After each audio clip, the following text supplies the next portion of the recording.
Hanouka, une fête appréciée par tout le monde, tout Am Israël. En effet, beaucoup de gens, même des gens qui sont loin de la Torah, fêtent cette fête de Hanouka. Pas seulement parce qu'elle est facile à réaliser, mais en fait, il y a une raison profonde à cela. Avant d'expliquer, on fait un petit rappel historique. Hanouka, cette fête, ce miracle s'est passé il y a 2134 ans, lorsque le second Beth Amikdash était encore construit. Les Grecs, l'Empire grec, à un moment donné, avaient une certaine emprise sur le peuple d'Israël, en Israël, à Jérusalem, et même sur le Beth Amikdash.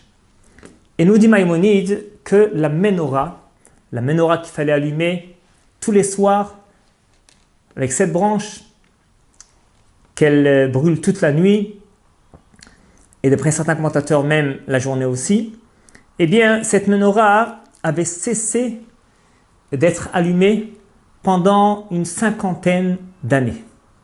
En effet, les Grecs avaient interdit, entre autres, l'allumage de la menorah. Parce qu'en effet, dit le Midrash, ces Grecs savaient pertinemment que l'allumage de la menorah donnait une force à Israël. En fait, cette menorah symbolise, entre autres, la Torah, l'étude de la Torah. Et lorsqu'on annule cette menorah, l'allumage de ces lumières, de ces feux tous les soirs, automatiquement, ça a un impact sur notre Torah et nos mitzvot. Donc, cette menorah qui avait cessé d'être allumée pendant une 50aine d'années, à un moment donné, une partie des Bnei Israël, qu'on appelait les Hashmonaïm, le nom d'une famille Hashmonaï, dirigée par Mattatyahu, qui était Kohen Gadol, se sont mises à se révolter contre les différents décrets du peuple grec. Après un certain temps, ils ont commencé vraiment à se révolter et faire des guerres contre les Grecs. Ils ont gagné les guerres de façon vraiment miraculeuse. Un petit groupe de personnes contre des dizaines de milliers. C'est inimaginable. En effet, le livre de Yosifoun, Joseph Flavius, nous relate des miracles qui nous paraissent invraisemblables. Tout ce qui s'est passé à cette époque. Et ensuite, racontent nos sages dans le Talmud, Shabbat, Daf, Kafalef, Kafbet, que les ministres sont entrés au Beth Amikdash, l'ont purifié, et ont allumé le 25 qui se lève, le soir du 25 qui se lève, la menorah. Cependant, pour allumer la menorah, il faut de l'huile pure. Évidemment, toutes les huiles étaient rendues impures par les Grecs. Ce qu'on dit, n'est-ce pas, dans le chant, le pismon de Maoz Tzur à Hanouka, Yevanim nikbetsu alay, ou fartsu chomot migdalay, vetim ou kolashmanim. Ils ont rendu impurs, ils ont souillé toutes les huiles. Cependant, une fiole d'huile est restée pure et intacte avec le sceau du Kohen Gadol. Les Bnei Israël étaient sûrs que cette huile n'a pas été impure. Et en effet, ils ont allumé la menorah. Ça devait durer une seule nuit. Et par un miracle, ça a duré pendant 8 jours. Alors en fait, que veut dire, qu'est-ce que ça veut symboliser que les Grecs ont rendu les huiles impures? Alors tout d'abord, juste un petit détail important, c'est qu'il leur fallait 8 jours pour obtenir de l'huile pure. En effet, les Bnei Israël eux-mêmes étaient rendus impurs par les guerres. Une fois qu'on a touché un mort, on est rendu impur. Il faut attendre au moins une semaine pour se purifier. Plus encore une journée pour aller cueillir des olives et les presser. Pour en faire de l'huile, il fallait 8 jours pour obtenir de l'huile pure. C'est pourquoi Hachem nous a donné en cadeau ce miracle pour pouvoir allumer la menorah tout de suite. Donc en fait, nos sages nous disent que les Grecs ont rendu les huiles impures. L'huile dans la Torah, c'est toujours l'huile d'olive. L'huile dans la Torah, c'est symbole de sagesse. En effet, dit le Talmud, quelqu'un qui est habitué à consommer de l'huile d'olive de façon régulière, eh bien, Markim, ça va lui donner un surplus de chokhma, de sagesse, une certaine aptitude à la compréhension de la Torah, ainsi qu'une aptitude à la mémoire. D'autre part, disent nos sages que lorsqu'on devait nommer un roi dans Israël, ainsi qu'un Kohen Gadol, eh bien, il fallait l'oindre avec ce qu'on appelle Shemen HaMishra, une huile bien spéciale, composée en majorité d'huile d'olive. L'huile d'olive, n'est-ce pas, pressée à froid, une huile bien spéciale. Donc en fait, l'huile, c'est symbole de chokhma, de sagesse. Lorsque les Grecs ont souillé les huiles, ça vient symboliser qu'en fait, notre esprit a été souillé. Notre façon de penser, la façon de réfléchir, la conception du monde, eh bien, qui doit être pour nous-mêmes dirigée, gérée par cette Torah qu'on a reçue au Mont Sinaï il y a 3300 et quelques années. Eh bien, c'est cette Torah qui doit diriger notre façon non pas de vivre, mais de penser, de réfléchir. Comment manger, comment s'habiller, comment parler, comment se conduire.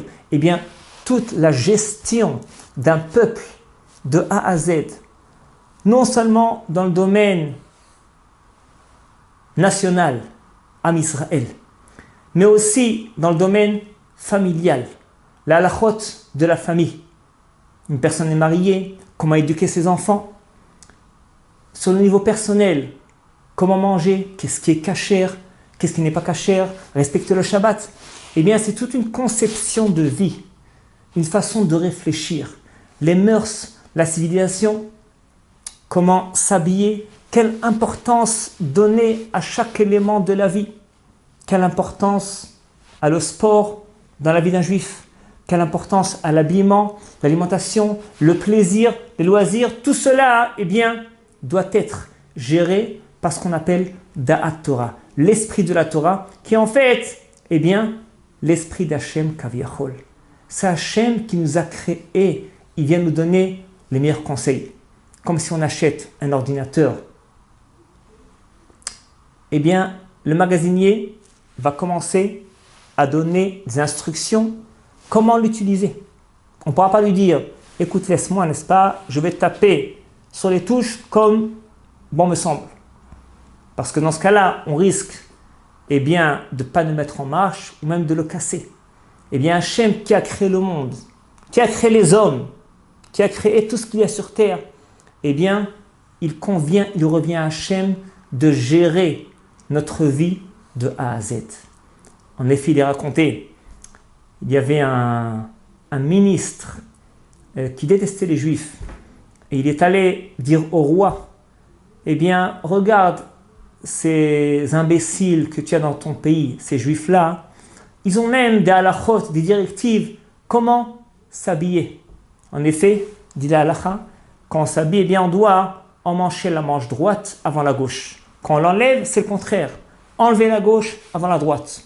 Quand on noue les lacets, c'est le contraire. On doit nouer d'abord le lacet gauche, ensuite le droit. Lorsqu'on l'ouvre, on ouvre d'abord le droit, ensuite le gauche. Il y a certaines raisons à cela. Et le roi, qui était un homme intelligent, lui a dit à son ministre, eh bien, au contraire, moi j'apprécie beaucoup cela. Ça veut dire que chez ce peuple, il n'y a pas un domaine qui est banal, qui est futile, qui n'a pas d'importance. Chaque chose, chaque élément qui paraît le plus banal, eh bien, a une valeur extraordinaire, une valeur inestimable. C'est ça, en fait, l'idée qui est dégagée dans le fait que les Grecs ont souillé les huiles, ont souillé notre esprit. Ils ont réussi à nous assimiler. En effet, dit le Midrash, eh bien que une bonne partie, peut-être même la majorité du peuple d'Israël, était assimilée à l'empire grec, se conduisait comme des Grecs, s'habillait comme eux, était très influencé de la grande philosophie grecque qui était en plein essor avec les grands philosophes Socrate, Platon, Aristote, très influencés par la culture physique, les Jeux olympiques qui ont été aussi créés, inventés par l'Empire grec. Et tout cela, eh bien, prenait de l'ampleur, prenait place par rapport à la Torah. La Torah était plus ou moins falsifiée. Elle a été transformée par l'Empire grec, par la science, la philosophie, ainsi que la culture du corps, tout cela qui a été, eh bien, mis en relief par l'Empire grec à l'époque. C'est ça ce que ça veut dire, eh bien, les huiles ont été souillées. Cependant, nos sages nous dévoilent un élément très important. Les Bnei Israël, une fois qu'ils ont gagné les guerres, rentrés au Beth Amikdash, purifier ce qui était purifiable rapidement, ils ont cherché et trouvé une petite fiole d'huile qui elle était fermée, scellée avec le sceau, le tampon du Kohen Gadol. Ils avaient la certitude, cette huile, elle est pure. Ils ont allumé avec cette huile la menorah du Beth Amikdash. Qu'est-ce que cela signifie? Qu'est-ce que cela symbolise?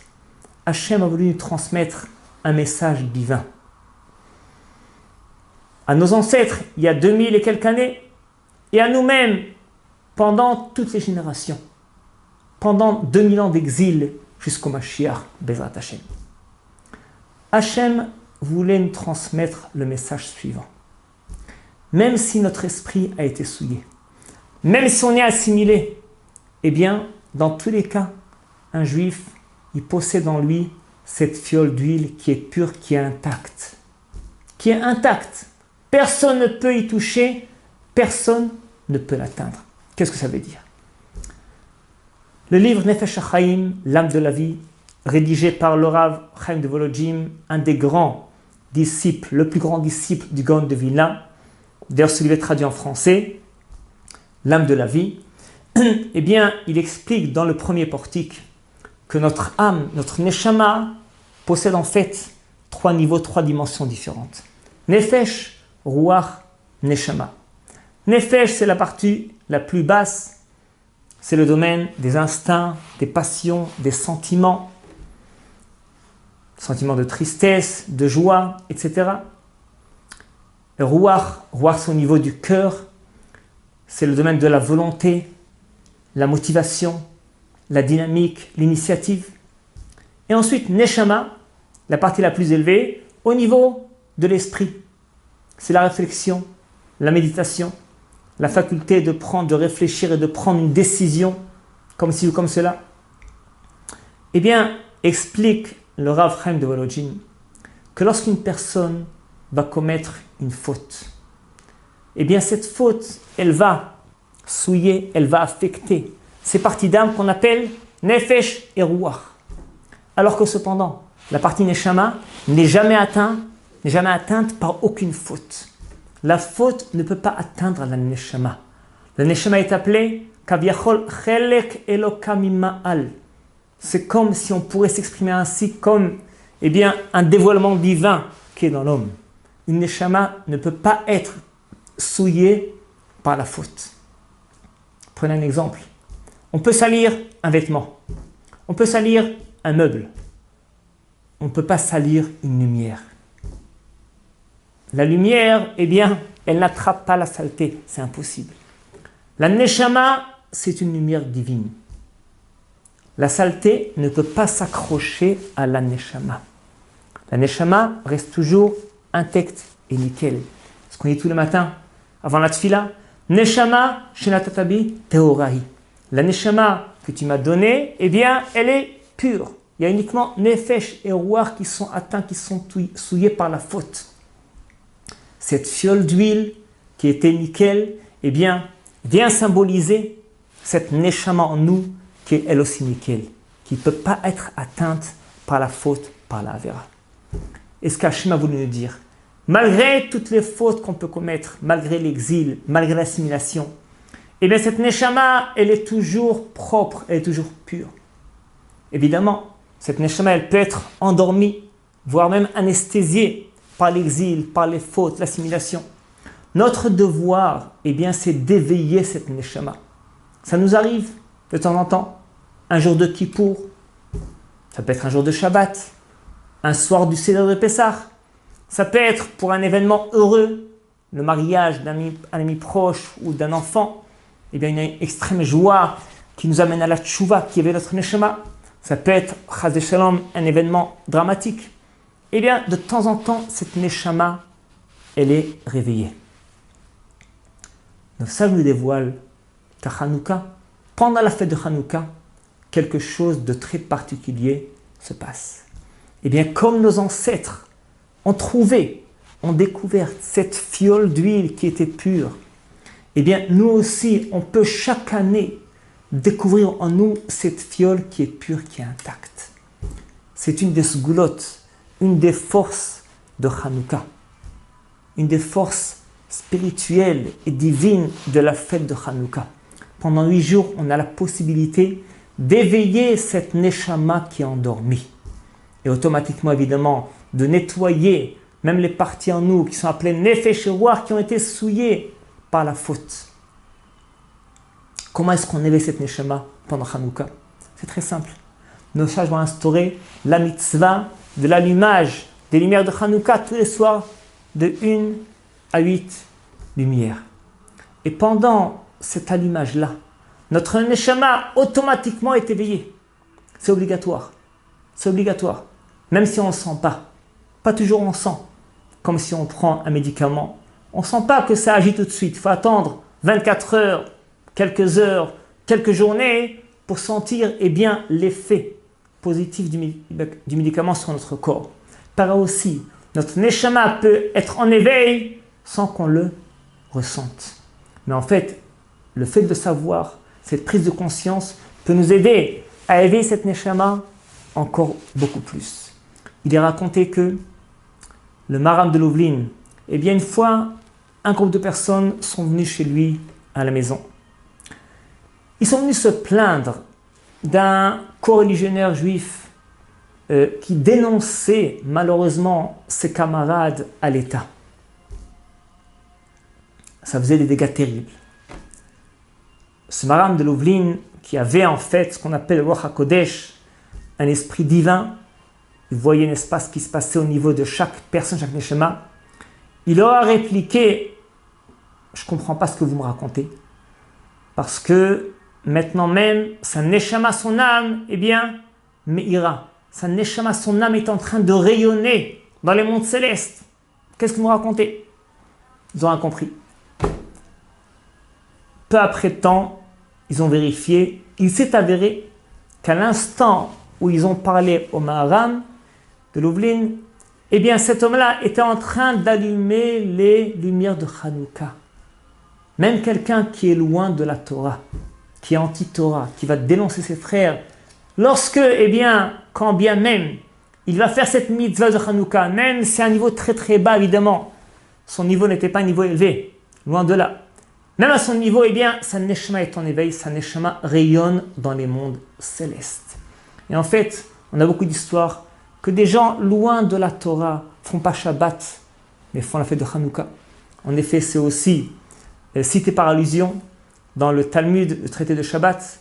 L'Agbar nous dit, c'est une halakha aussi, que les ptilot et shmanim, c'est-à-dire que les mèches et les huiles qui sont pas cachères pour l'allumage de Shabbat, eh bien, sont cachères pour Hanouka. Il y a certaines raisons halachiques à cela. Dans le domaine du commentaire, les commentateurs expliquent l'homme, eh bien, est comparé à une lumière. Comme dit le verset, Ner Hashem Nishmat Adam. C'est-à-dire que la fiole, le gobelet dans lequel on met l'huile, eh bien, cette fiole symbolise le corps humain. L'huile symbolise la partie Nefesh. La mèche symbolise la partie Ruach. Alors que la flamme, eh bien, va symboliser la partie qui est appelée Neshama. Neshama. Eh bien, même les huiles et les mèches qui ne sont pas cachères pour Shabbat, c'est-à-dire que lorsqu'une personne, eh bien, ne ressent pas assez de rapprochement, d'intérêt pour le Shabbat, son âme n'est pas mise en éveil, eh bien, par le Shabbat, eh bien, malgré tout, son âme est mise en éveil par la fête, par les bougies, les lumières de Hanouka. Son âme se met en éveil jusqu'à plus ou moins eh bien, se mettre à nettoyer ces parties nefesh et rouar qui ont été salies par la faute. Et c'est pourquoi on peut se rendre compte qu'il y a certaines halakhot très spéciales pour l'allumage de Hanouka. Tout d'abord, on allume ces lumières le soir.